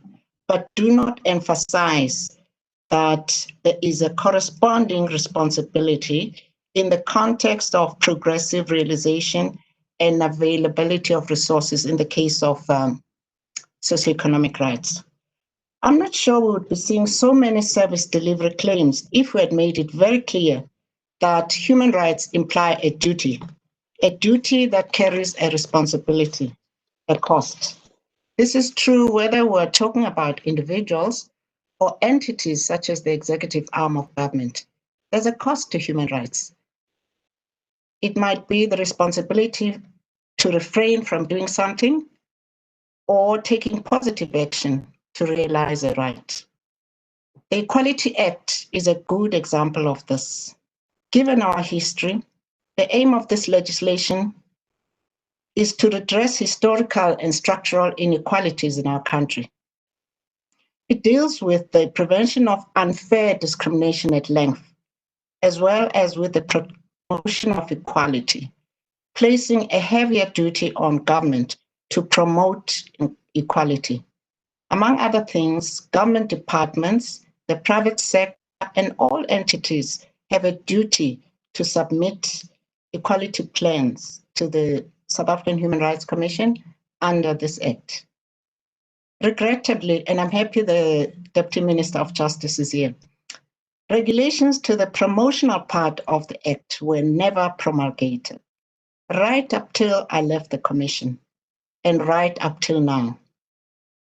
The reason we were given at the time was that the promotional part of the Act was too costly. Why? Is it because government did not want to take responsibility? This is a big blow to realization of the right to substantive equality for many in our country who remain underprivileged and on the margins of society. This was and still is my greatest regret. In closing, the current vision of the Commission to transform society, secure rights, and restore dignity is a sound foundation on which to craft innovative advocacy campaigns going forward. It is a step in the right direction.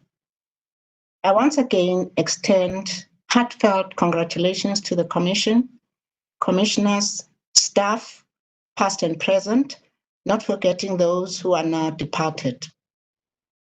And to the many stakeholders who partnered with the Commission on the long journey to reach this 25-year milestone. I thank you. Thank you so much, Doctor. Thank you for the words of encouragement there as well. Up next, we're going to hear from a former commissioner of the South African Human Rights Commission as well, that is Professor Leon Wessels.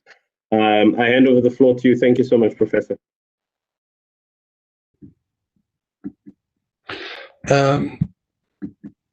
Good day. I'm still intimidated when you call me professor, because when I made my inaugural speech as a professor at the Northwest University, I was told the following by the dean of the law faculty that had promoted me into this position. He said, listen, we don't want you to tell the students what they can read in the books. You must tell them about the issues you are grappling with at the Human Rights Commission. And that started an extraordinary, enjoyable journey for me, sharing with students, senior scholars, the work the Human Rights Commission was doing. I want to latch on to the eloquent words expressed by first Bani Pijana and then by Jody Colopin, and echoing the fine sentiments they expressed about the Human Rights Commission during the terms when they chaired the Commission. But I want to highlight three things about Bani and two things about Jody. There was a disagreement between Bani and me, and Bani seriously reprimanded me for my conduct. Once he had done that and I had agreed that I was at fault, he said, you know what, your argument is the correct one, but your conduct was wrong. And that was the nature of the relationship between us. When I say us, I mean the Human Rights Commissioners. I think we enjoyed each other's company, the travels we did together, the inquiries we did. We were not of one mind, either on process or on substance, but we enjoyed each other's company, and that was at the heart of it. The two other instances I want to cite briefly was, one day Bani charged me to go to Orania, and I said, I can't, it's impossible. He said, why not? I said, I can't go there because those people don't like me. If we seriously engage them and during the negotiating process in the building of our constitution, we would still be at Kempton Park or in the Constitutional Assembly. And Bani said, you have to go there and show them the friendly face of the Human Rights Commission. I spent an incredible night in Orania with very little sleep. But I have to say, had I not gone there, I would not have had an insight of what was happening there and what they set out to achieve. Be that as it may, I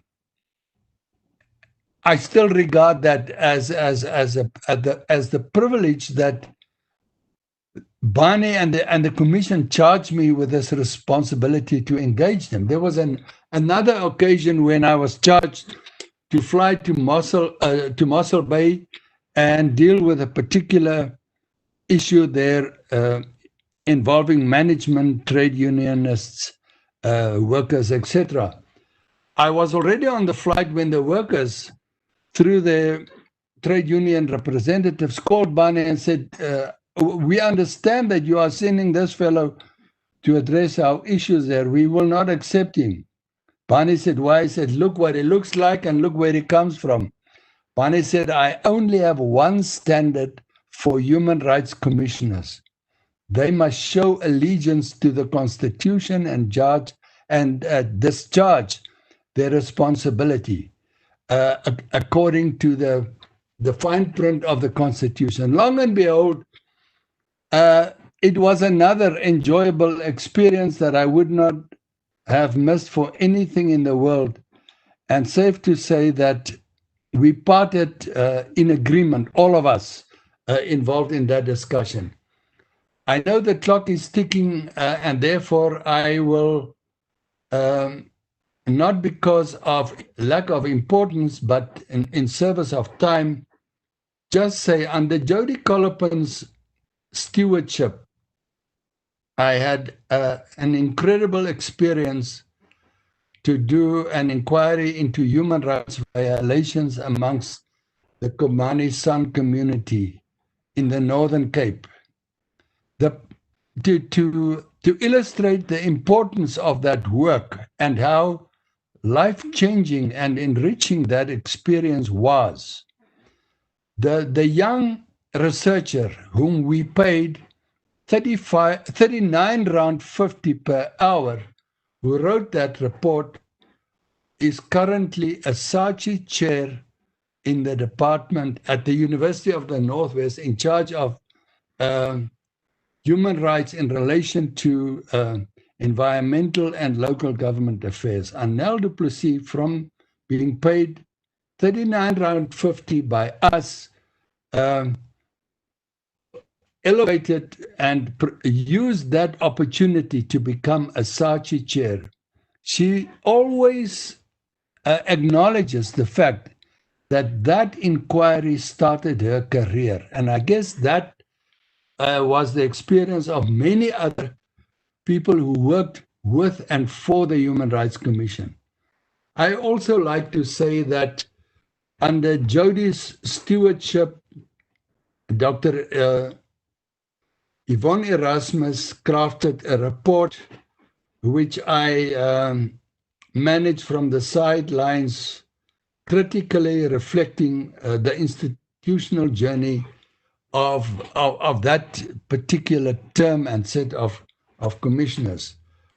I still believe that that report could add value to anybody who wants to understand what that term was all about.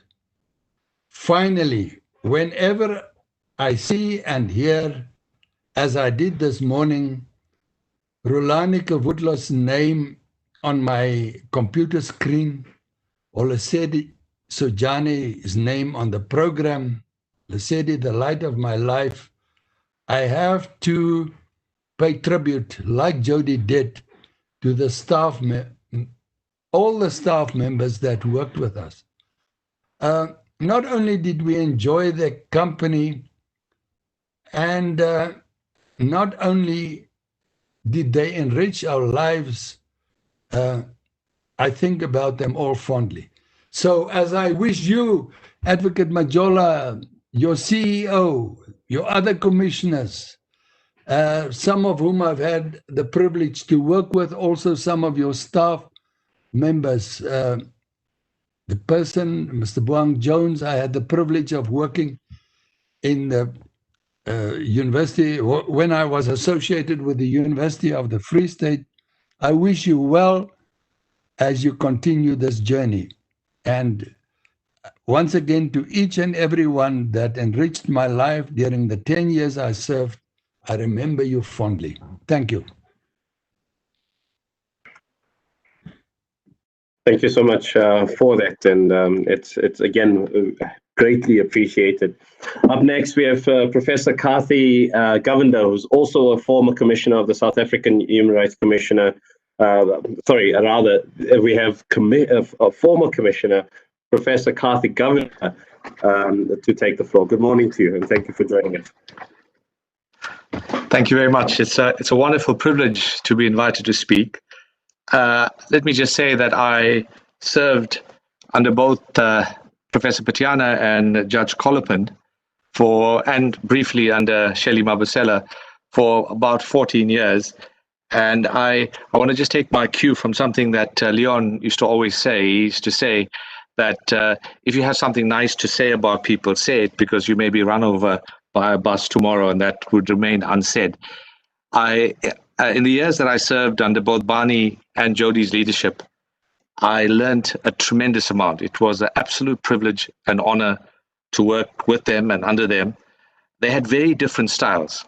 And what they had in common was a total, absolute, and unequivocal commitment to the values that underpin our Constitution. And their actions were all directed at achieving those objectives. And for that, I owe them a considerable debt of gratitude. Barney laid out very clearly and very eloquently the first few years of the Commission. Let me share very quickly a story that I think is partly humorous. When I first met Barney, and I must say I was quite intimidated, he was a liberation hero, and I was meeting him for the first time. And I walked into the offices in Pretoria, and Barney had this massive guffaw. He'd always greet you and laugh very loudly. And he introduced me to the lady who was his secretary, who was unfortunately whose name I cannot remember. And he said to me, meet the person that's been assigned to be the secretary for the South African Human Rights Commission. And he then told me that she remembered his name because she had typed his banning order previously. And I remember that incident, and Barney and the secretary laughed very loudly. And that was the start of my interaction with Barney. And the one thing under both Barney and Jodi's leadership was the fact that never at any time did I feel inhibited in the views that I could express. They wouldn't always agree with me, but there was never an occasion where I felt that I should not express my views openly. I also recall once I had to write a judgment for a matter that had gone on appeal, and at that stage we had an appeal structure. Jodi had recused himself because he was involved at the hearing at first instance, and I, together with the committee that sat with me, overturned the decision, and it was the phrase "kill the farmer, kill the Boer," and whether that amounted to hate speech. And Jodi then had to defend the decision publicly. And even though he perhaps may not have agreed with the outcome, this was the decision of the Commission. He was disciplined. He understood the importance of defending the decision, and he went ahead and defended it. So it's been a wonderful period. Can I just move to the next point I want to make, which is this, that as difficult as it was, I think, in the first period of our existence, I think the challenges facing this particular commission is perhaps more daunting. And let me give you the following reasons. The first, I think, is your mandate has changed considerably. The AFF judgment, and I would argue, and I've done this in a paper that I've written, that extends to the Commission the right to make binding decisions. And with that power, I think, comes serious responsibilities. And we've seen that in all the litigation involving the public protector.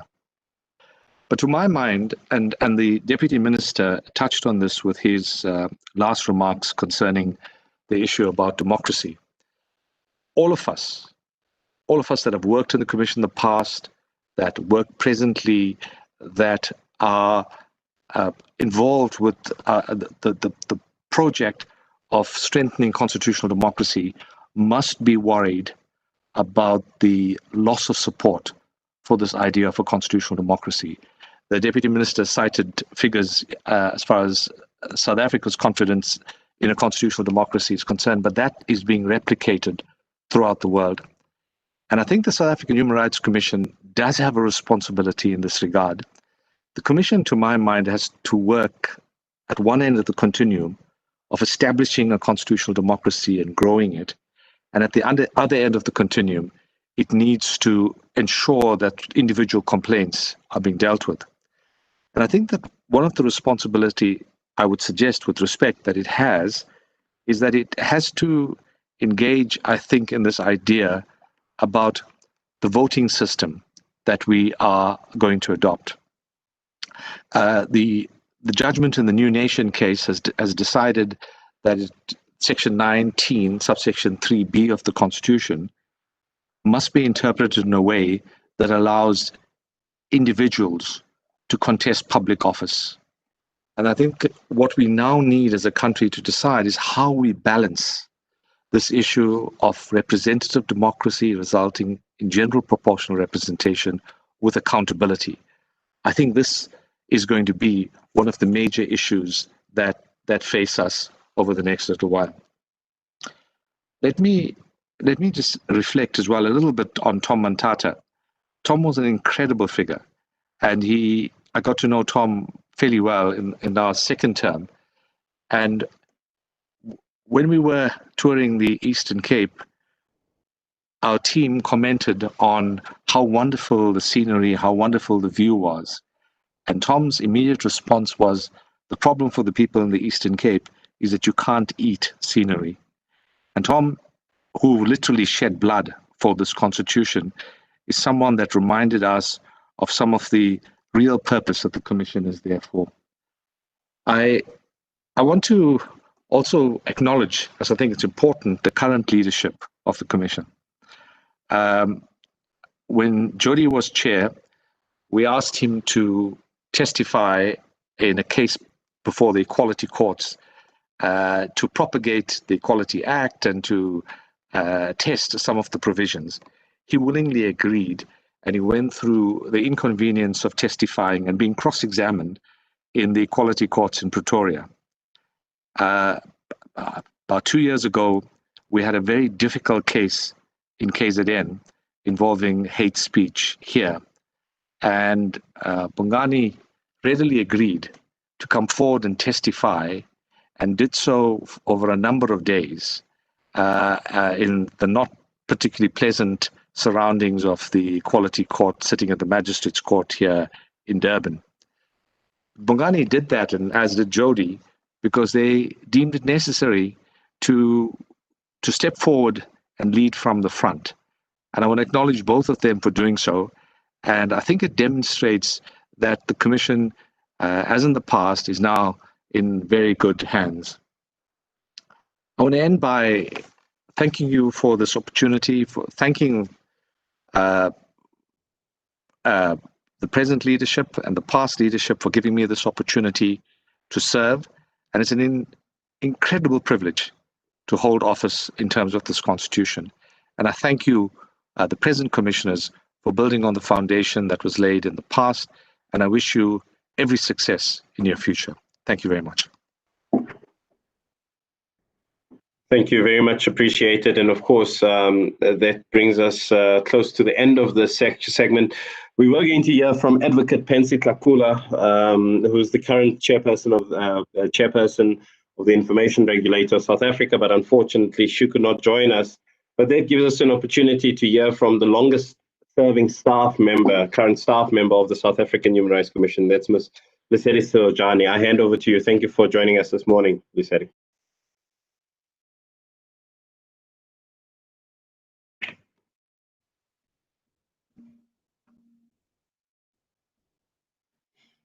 Good morning, Gashwell, as the chair of this session. Good morning, chairperson. No, it's no longer good morning. It's good days after 12. Chairperson, commissioners, CEO, past chairpersons, staff members, all the important guests that have been invited to our 25-year celebration. Hello to you. I feel very honored to have been asked to speak about how I experienced the Commission as the longest serving member of the Commission. When I joined the Commission, it was 23 years ago. The Commission was already 2 years old. It was 1997. Believe me, it was very intimidating at first because in my mind, I was going to work with lawyers. I had never interacted with lawyers in my life. I was from the education sector. But as Professor Govender has said, when I entered the office and we were invited to the commissioners' offices for tea, and I found people laughing, the chairperson welcomed us. I found myself at home. Thank you very much for those initial meetings. My portfolio at the commission is that I manage the library. When we started here, we absolutely had nothing. We didn't have any books. We didn't have, but because of the donations that we received, we were able to start. Maybe at this point, we should acknowledge the people who started with us, the human rights,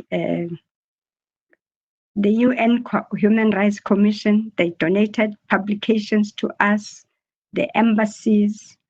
And when the commissions traveled and staff members traveled, it was understood that everyone who traveled should bring material to the library. And that's how we started.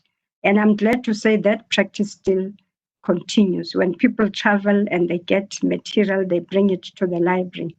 And our catalog now is very rich because I have interacted with the human rights activists. What I would like to bring clearly to the fore is that when I joined the commission, it was very clear that I had to learn very fast. I'm glad I was not the only one who was learning. The chairpersons have already said they were also learning.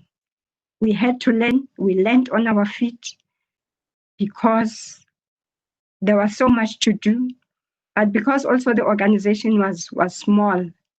When workshops were organized, it was staff members who organized those. So as you were organizing a workshop, contacting people, developing a database for stakeholders to invite, you learned that, oh, these are the things that matter. This is who we contact when we want this. And then I also started building the library catalog from that information. How else did we learn? We learned through workshops. We learned through informally. We used to have tea time, and the discussions that went on at that tea time were really useful for us, especially those of us who are not lawyers, we are non-lawyers, so that we understand the context of the organization. We were also exposed to training.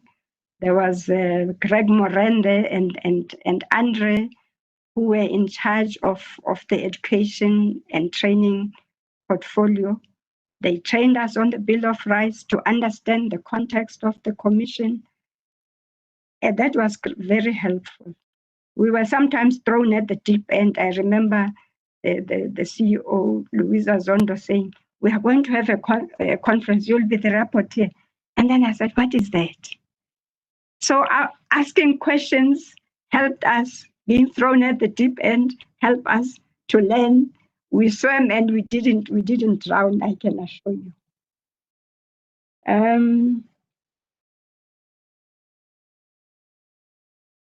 Most of the things that happened at the commission, we didn't do them alone.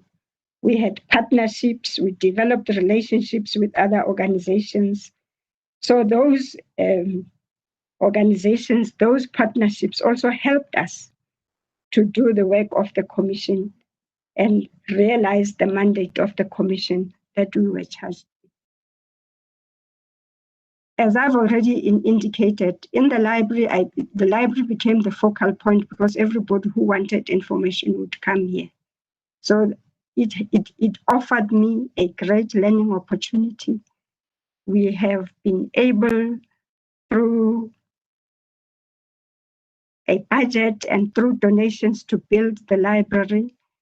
And through when people came in and asking for information, I also learned. I also put back into the catalog of the library. Today, our library has grown, and it is contributing a lot to access to information because the commission is knowledge-based. Okay, today the internet is well developed. Most of our reports are on the internet, on our website, but you find that most of the reports that the commissioners have alluded to, you will find those in our library. So we have developed a huge knowledge base on human rights, and we continue to get queries from people. People contact us Some come physically to our library to do research, students who are doing their master's degrees or any postgraduate degrees, and sometimes also students, because human rights is in the curricula. I get calls from parents, I get students who walk in to come and do their research. So it has really worked for promoting human rights in the country. One other thing that helped us at the Commission, we were exposed to a lot of people who are practicing human rights. I remember at some of the visitors that we got were people who came here to study themselves, people from other countries. We had a visitors committee that helped us to help other commissions, especially in the African continent, who were establishing their commissions. They came here to learn. So as we were learning, we were also helping other people to learn and establish their own commissions. I'd really like to say I have experienced the commission at different phases. The first phase was when the commission was being established, when the commission was given its identity, the office space, the logo, which has become a very prominent identity of the commission. And also I have participated when the other commissioners came joining us. They were now building onto what the other commissioners have started. And we as the Secretariat have always rallied around, always assisted. And for me, it is not just assisting, it is a great learning opportunity.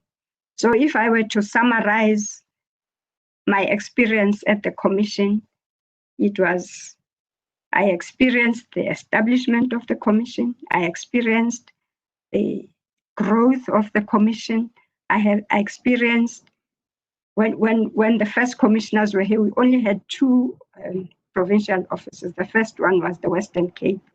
We had one in Mahikeng. I don't know if people still remember that we once had an office in Mahikeng, but it didn't work. It was closed because, and then we re-established another office in Rustenburg, in the Northwest still, but now in Rustenburg. So all those experiences, it means the Commission sits down, reflects, and decides, no, this is working, this is not working, let's approach it this way. And I believe it will always be the case when these commissioners and the next set of commissioners will also sit down, and it is a great learning experience for the staff members. Some of the projects that come vividly to my mind were the hearings on the poverty and inequality, poverty hearings. Those were, and I would get calls from people living in Parliament. I'm looking for a particular chapter, please send them. So there has always been a lot of interaction with people, with the South African society, or anyone living within the borders of South Africa, looking for information. And the knowledge that the Commission has produced is not only knowledge for the sake of knowledge. It is greatly used. I can attest to that because I'm in the library and I know the kinds of calls that I get. And there's a great interest in that.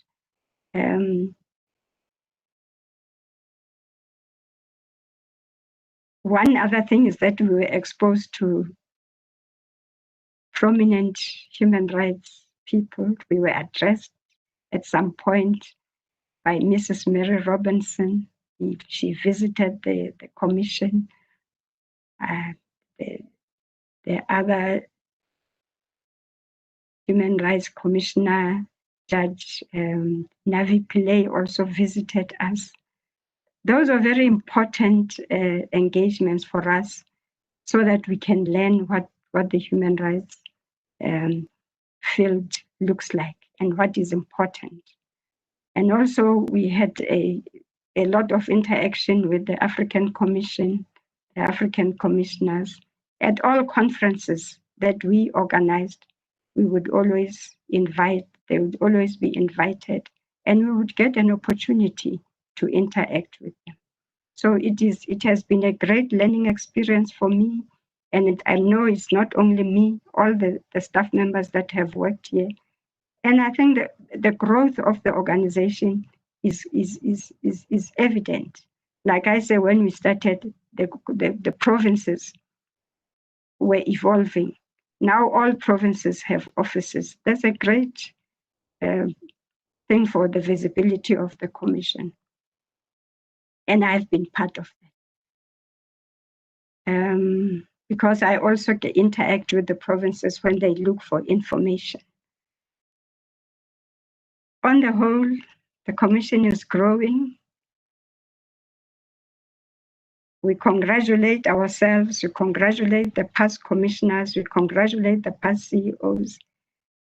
I have served under Louisa Zondo, Lindiwe Mukate, Kayum Ahmed, Lindiwe Kumalo, Sidiso Tipanyane twice. This is the second time that I'm serving under him. It has all been great, and I wish the Commission well. We can always improve. There's always room for improvement. Thank you very much. Congratulations. All the best for the future. I wish us wisdom. Thank you. Thank you so much for that. Really much appreciated. Of course, as I had mentioned throughout the morning and throughout the proceedings thus far, we are taking your messages. I'll go through those very quickly, but I'll ask Commissioner Mohammed Amir Mia to prepare just to say a word of thanks, because this brings us to the close of our program. But your comments, obviously, watching this while we're streaming this live on YouTube, Facebook, Twitter, as well as our website, and of course this platform WebEx. Congratulations and well done. And this is from Professor Christoph Haynes. David McQuaid Mason coming through saying congratulations to the South African Human Rights Commission on its 25th anniversary. It is with great pride that I talk about the Commission when I arrange legal aid and human rights study tours for foreign developing countries that have their own human rights commissions or are thinking of establishing their own human rights commissions. I wish the Commission all the best for the next 25 years. Much appreciated indeed. So much coming through there as well in terms of your messages. Of course, just very quickly, very briefly looking at some of the other fora that we are using. Of course, someone having said something very important, Rihanna Khan Parker saying condolences to all the change makers who championed the South African Human Rights Commission. Looking back at obviously our earlier presentation when we showed you some of our staff members that we have lost in memoriam during this particular period. And Sonto Mabanga coming through saying happy 25th anniversary SAHRC. Thank you so much for all the well wishes and all the messages that you've sent through. As I said, that brings this program to a close, and I really hope that you had a good time. But before we go, of course, Commissioner Mohammed Amir Mia will be giving the vote of thanks and bidding us a farewell.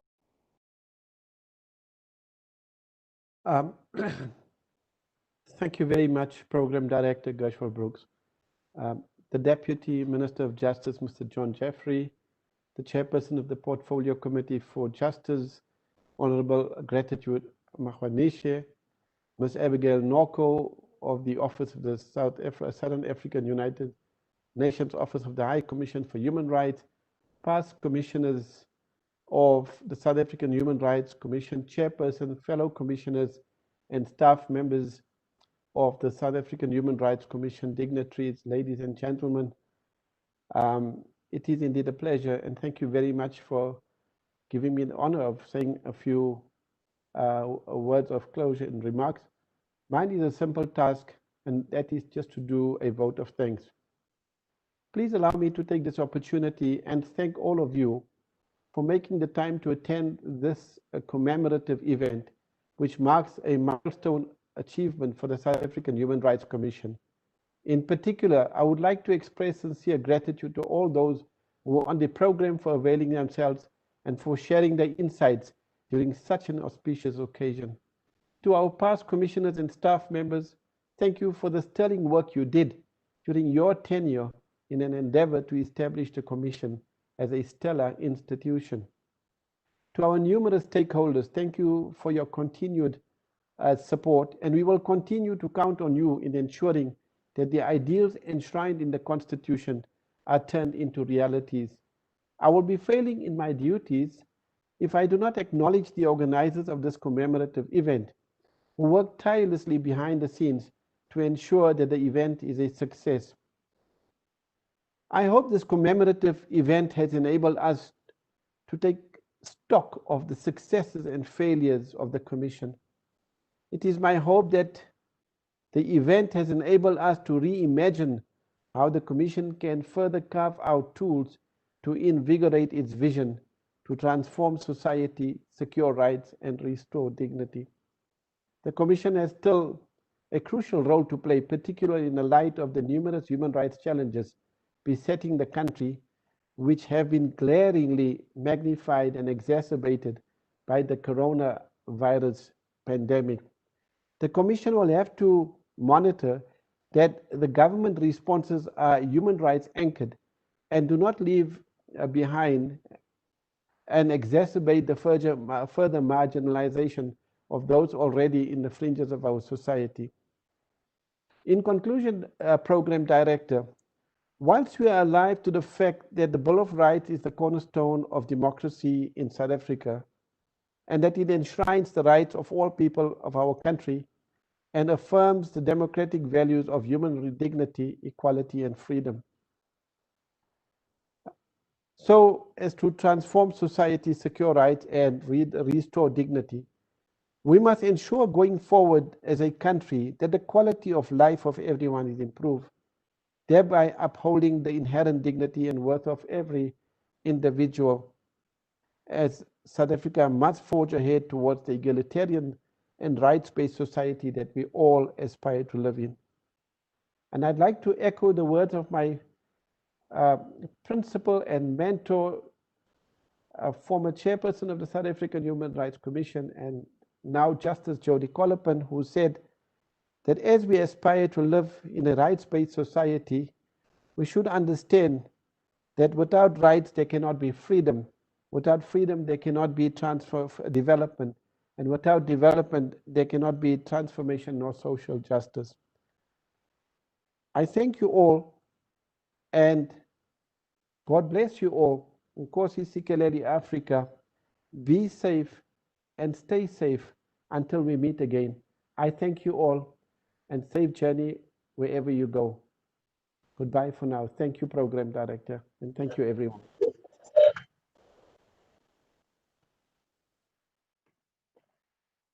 Farewell, and thank you to everyone who participated and enjoyed today's event. All the best to you, and yeah, have a wonderful day and a wonderful weekend. Thank you so much.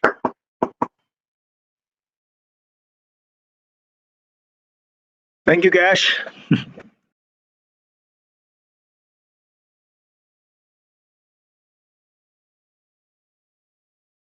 Thanks, Gashwal.